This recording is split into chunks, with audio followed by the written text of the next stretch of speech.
ನೀನು ಹೋದ ಜನ್ಮದಲ್ಲಿ ಸ್ಕ್ರಿಪ್ಟ್ ರೈಟರ್ ಆಗಿದೆ ಅನ್ಸುತ್ತೆ. ಅದರಲ್ಲೂ ಸೀರಿಯಲ್ ಸ್ಕ್ರಿಪ್ಟ್ ರೈಟರು. ಈ ಅತ್ತೆ ಸೊಸೆ ಕಿರಿಕು, ಗಂಡ ಹೆಂಡತಿ ಜಗಳ, ಇದನ್ನೆಲ್ಲ ಬಾರ್ದು ಬೇಸತ್ತೋಗಿದ್ಯಾ. ಹೋದ ಜನ್ಮದನ್ನೇ ಇವಾಗ್ಲೂ ಕ್ಯಾರಿ ಮಾಡ್ತಿದ್ಯಾ ಅಂತ ಅನ್ಸುತ್ತೆ. Drama, heavy drama. ಇಲ್ಲಿ ಸೀರಿಯಸ್ ಆಗಿ ಸೀಕ್ರೆಟ್ ಆಗಿ ಯಾರು ವಿಲನ್ ಆಗಿರ್ಬೋದು, ಯಾರು ಯಾರನ್ನ ಗಾಳಾಗ್ತಿರ್ಬೋದು. ಇದನ್ನೆಲ್ಲ ನೀವು ನೋಡ್ಬೇಕೆ? ಹಾಗಿದ್ರೆ ಈಗೂ ಉಂಟೆ ನಮ್ಮ ಮನೆ ಕತೆ ನಿಮ್ಮ ಜೊತೆ. ಏನ್ ಕತೆ ಯಶೋನಿಂದು?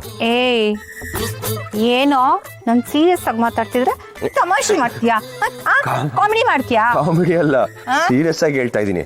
ಈ ಸಲ ಈ ಜಿ ಕುಟುಂಬದಲ್ಲಿ ದಿ ಬೆಸ್ಟ್ ಸ್ಕ್ರೀನ್ ಪ್ಲೇ ನಿನಗೆ ಫಿಕ್ಸ್.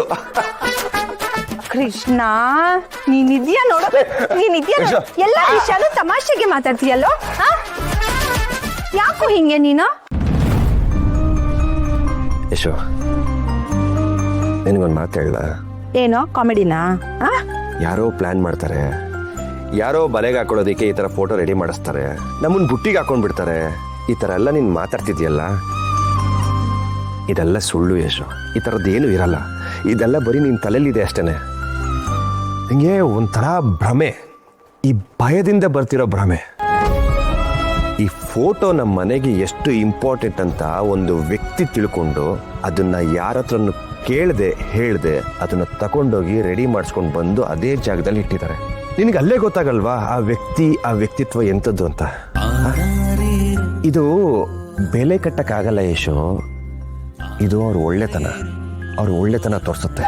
ಈ ಪ್ರಪಂಚದಲ್ಲಿ ಈ ಥರ ಒಳ್ಳೆ ಜನರು ಇದ್ದಾರೆ ಅಂತ ತೋರಿಸುತ್ತೆ. ಅದರಲ್ಲೂ ಇರಕ್ಕೂ ಒಬ್ಳು. ನಾನು ನಂಬು ಯಶೋ.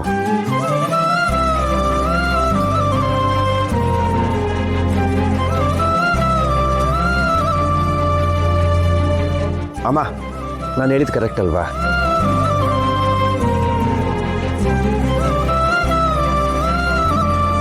ನೋಡು, ಅಮ್ಮನು ನಗ್ನಗ್ತಾ ಹೂ ಅಂದ್ಲು. ಹುಡುಗಾಟ ಆಡ್ತಿದ್ಯಾ? ಅವ್ರು ಹೇಗೋ ಮಾತಾಡೋದಕ್ಕಾಗುತ್ತೆ? ಅಮ್ಮ ಮಾತಾಡೋದು ಬರೀ ನನಗೆ ಮಾತ್ರ ಕೇಳಿಸುತ್ತೆ ಯಶೋ.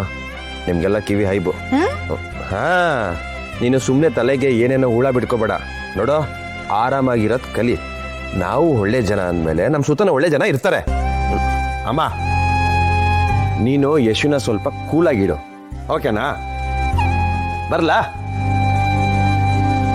ಮುದ್ದು ಯಶು. ಹೋಗ.